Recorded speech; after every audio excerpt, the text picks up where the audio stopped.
Hello, this is now chapter 2 on 50 Shades of Grey. My heart is pounding, the elevator arrives on the first floor, and I scramble out as soon as the doors slide open. Stumbling once, but fortunately not sprawling onto the immaculate sandstone floor, I race for the wide glass doors and suddenly I'm free. Cleansing, damp air of Seattle raising my face. I welcome the cool, refreshing rain.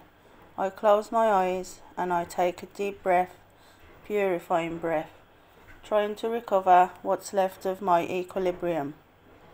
No man has ever affected me the way Christian Grey has, and I cannot fathom why. Is it his looks, his civility, wealth, power? I just don't understand my irrational reaction. I breathe an enormous sigh of relief. What in heaven's name was that all about? Leaning against one of the steel pillars of the building, I valiantly attempt to calm down and gather my thoughts. I shake my head. What was that? My heart steadies to a regular rhythm, and when I can breathe normally again, I head for my car. As I leave the city limits behind, I begin to feel foolish and embarrassed as I replay the interview in my mind. Surely I'm overreacting to something that's imaginary. Okay, so he's very attractive, confident, commanding, at ease with himself, but on the flip side, he's arrogant, and for all his impeccable manners, he's autocratic and cold. Well, on the surface. An involuntary shiver runs down my spine. He may be arrogant, but then he has the right to be.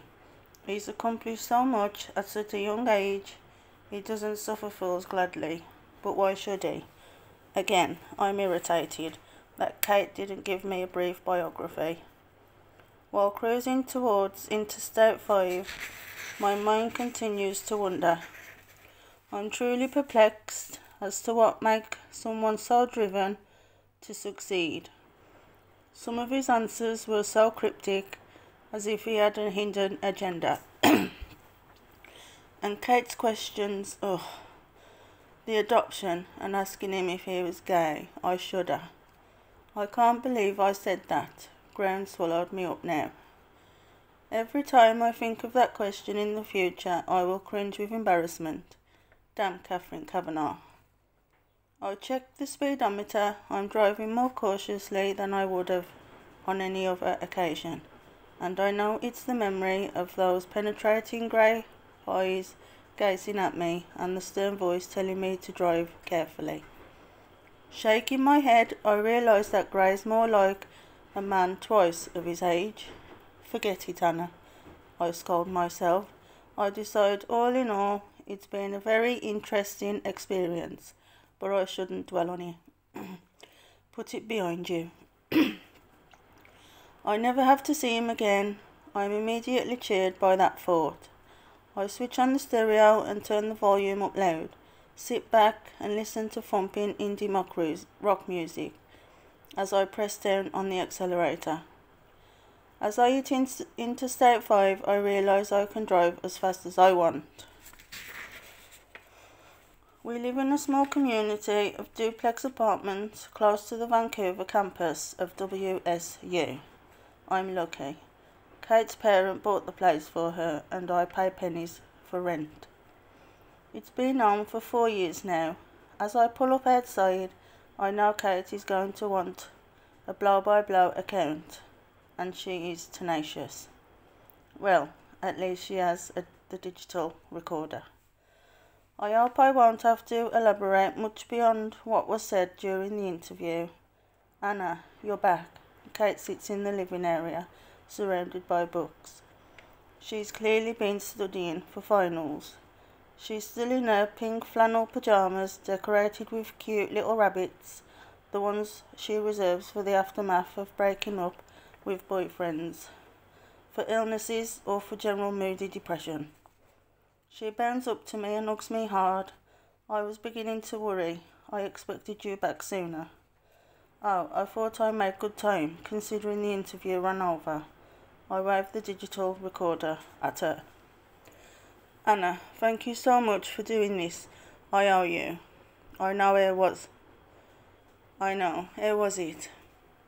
What was he like? Oh no. Here we go. The Catherine Kavanagh Inquisition. I struggled to answer her question. What can I say? I'm glad it's over and I don't have to see him again. He was rather intimidating, you know, I shrugged. He's very focused, intense, and young, really young. Kate gazes innocently at me. I frown. Don't you look so innocent? Why didn't you give me a biography? He made me feel like such an idiot for skimping on basic research. Kate clamps her hand to her mouth. Geez, Anna, I'm sorry, I didn't think. I huff. Mostly he was cautious, formal, slightly stuffy, like he's old before his time. He doesn't talk like a man of 20-something. How old was he, anyway? 27. Geez, Anna, I'm sorry. I should have briefed you, but I was in such a panic. Let me have the recorder and I'll start transcribing the interview. You look better. Did you eat your soup?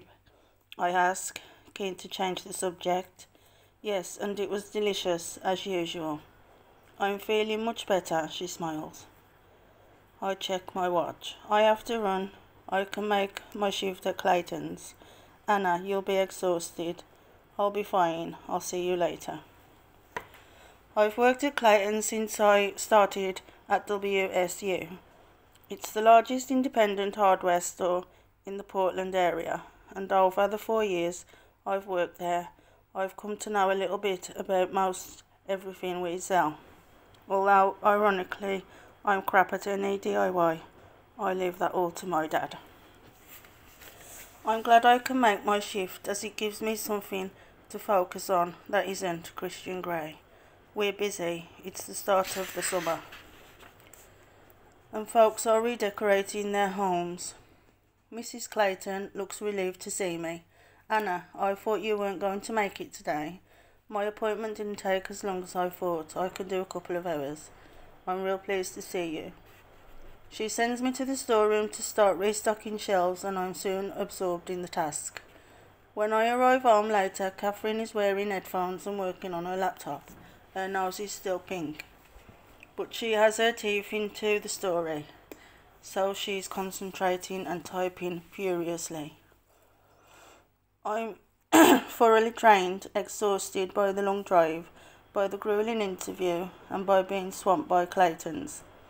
I slump onto the couch, thinking about the essay I have to finish and all the studying I haven't done yet, because I was holed up with him. You've got some good stuff here, Anna. Well done. I can't believe you didn't take him up on his offer to show you around. He obviously wanted to spend more time with you. She gives me a fleeting, quizzical look. I flush, and my heart rate inexplicably increases. That wasn't the reason, surely. He just wanted to show me around, so I could see that he was the lord of his survey. I realise I'm biting my lip, and I hope Kate doesn't notice, but she seemed absorbed in her transcription. I hear what you mean about formal. Did you take any notes? She asks. No, I didn't. That's fine. I can still make a fine article with this. Shame we don't have some original stills. Good-looking son of a bitch, isn't he? I suppose so. I try hard to sound disinterested, and I think I succeed. Oh, come on, Anna. Even you can't be immune to his looks. She arches a perfect eyebrow at me. Crap, I feel my cheeks eating, so I distract her with flattery. Always a good ploy. You probably would have got a lot more out of him. I doubt that. Anna, come on, he practically offered you a job. Given that I foisted this on you at the last minute, you did very well. She glances up at me. I make a hasty retreat into the kitchen. So, what did you really think of him? Damn, she's inquisitive. Why can't she just let things go? Think of something, quick.